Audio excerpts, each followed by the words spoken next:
On a Sunday night, I was on my way home after spending a week with Artūras Zuokas, the former mayor of Vilnius. We had been talking about focus, passion, about how much detail goes into leading a whole city. And it struck me that being a mayor is in many ways like being an entrepreneur. You are responsible for many people, you are making decisions, you are taking risks, and you are holding the bigger picture of everything. And on the way back, I even asked myself if that title is a curse or a reward. Would you want to be a mayor? For me, it's a clear no. Because when we look at titles like that, we usually think only about rewards. The shiny seat, the nice car, someone standing in front of a camera giving an interview. But we don't think about what you give away. Your time, the constant decision making, the pressure on your shoulders every single day. It's the same with athletes. In Lithuania, basketball is almost like a religion. And if you ask thousands of men here if they would like to be a professional basketball player, I bet almost all would say yes. Why? Because we see the reward, the glory, the big game, the result. But we don't see what sits behind it. The training, 14-16 hours a day, the pain, the travel. And I have a friend who plays professionally. I once said to him, "Wow, you've been to so many countries." And he said, "Yes, but I only saw the court. No time even to sit in a restaurant for a meal." And that's the part no one sees. We don't want the pain. We don't want the 16-hour days, the pressure, the unpleasurable questions, the endless demands.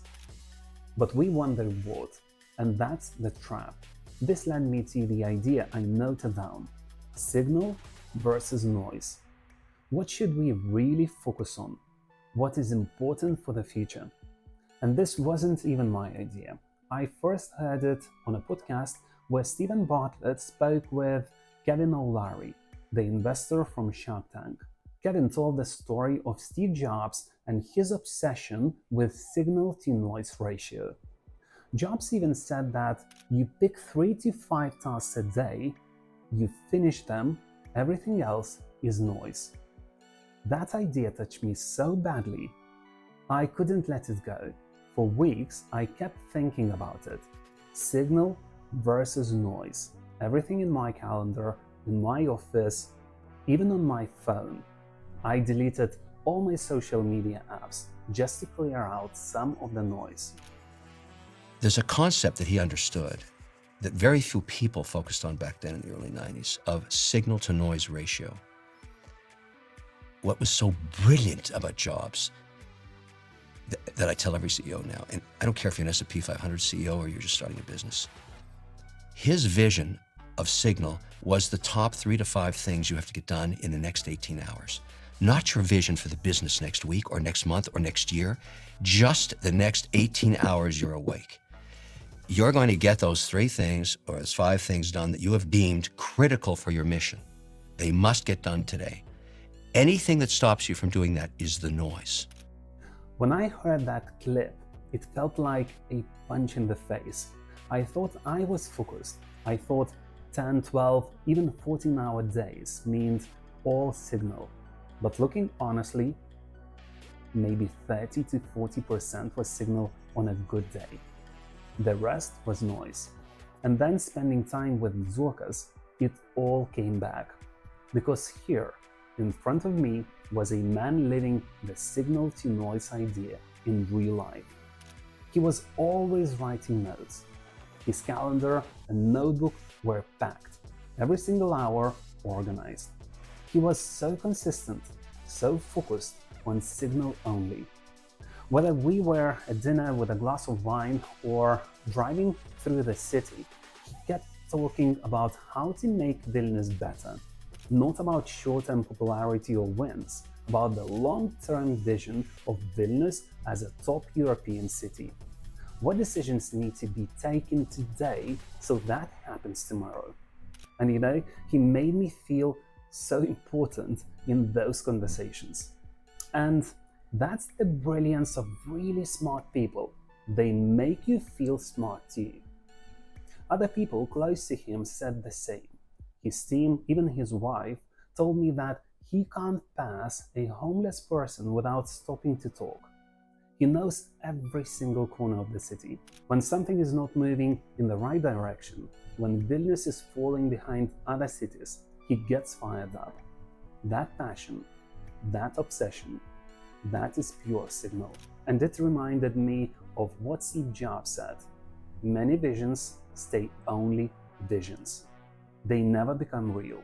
The difference comes when you break them into action, into yearly, monthly, weekly, and daily steps. 3 to 5 tasks each day. Done those no matter what. That's how a big vision moves forward. And at first it sounds simple, actually too simple. But the more you think about it, the more it shakes you. Jobs himself worked at about 80% signal and 20% noise. Extreme discipline. And Kevin O'Leary added that the only person he met with an even higher ratio was Elon Musk. That puts it in perspective. Because if you ask the average person what their signal to noise ratio is, they would probably say 80 or even 100%. But the truth is, most of it is noise. And here's the simple test.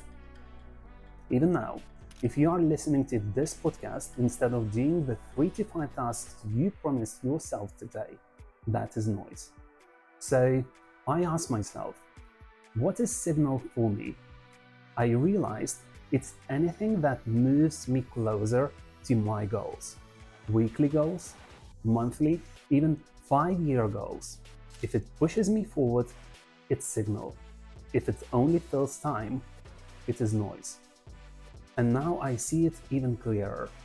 At the moment, I'm in a new business accelerator, Dent. I'm learning a lot. At the same time, I'm building e-commerce apps, software, opening 2 new branches, and starting this YouTube channel. I'm hiring more people, and at the same time, I have my family. I have my small baby. Life is full. And out of all of this, what is signal and what is noise for me? Sometimes, things that look small, even like a simple chat, are actually signal. They move you closer to the goal. And sometimes, things that look important turn out to be noise. And I even tried asking ChatGPT about that. But ChatGPT always wants to make you happy, not tell you the sharp truth. So it couldn't give me a clear answer. And that's why I keep asking myself now, how do I raise my own signal to noise ratio? What is the sharp signal that takes me closer to the one goal I wrote in my notebook? And how do I cut out the noise? And that is what I wanted to share with you today.